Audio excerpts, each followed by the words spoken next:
নতুন বছরের প্রথম দিনে আবারও মহাকাশ মিশন পাঠিয়েছে ভারত। এবার দেশটি এক্সপোস্যাট বা এক্সপোলারিমিটার স্যাটেলাইট নামে পাঠিয়েছে, যা মহাশূন্যে কৃষ্ণ গহ্বর পর্যবেক্ষণ করবে।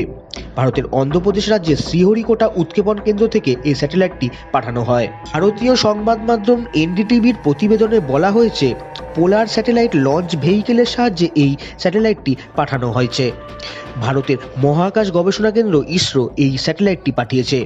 ইসরো জানিয়েছে, মূলত কৃষ্ণ গহ্বর বা ব্ল্যাক হোল এবং নিউট্রন তারকা পর্যবেক্ষণ করবেন এই এক্সপোস্যাট বা এক্সপোলারিমিটার স্যাটেলাইট। এর মধ্য দিয়ে যুক্তরাষ্ট্রের পর ভারত দ্বিতীয় দেশ হিসাবে মহাশূন্যে কৃষ্ণ গহ্বর পর্যবেক্ষণকারী মিশন পাঠানো দেশের গৌরব অর্জন করল।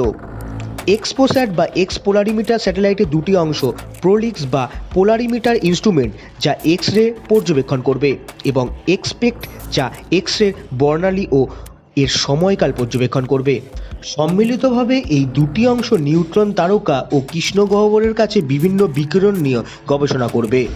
ইসরো আরও জানাচ্ছে, ভারতের এই মিশনটি থমসন স্পেকট্রোমিটারের সাহায্যে কৃষ্ণ গহ্বর বা নিউট্রন তারকা থেকে নির্গত 8 থেকে 30 কিলো ইলেকট্রন ভোল্টের মধ্যে থাকা এক্স রের বর্ণালীর মেরুকরণ এবং মহাজাগতিক এক্স রের উৎসগুলোর দীর্ঘমেয়াদী বর্ণালীর বিষয়েও গবেষণা চালাবে।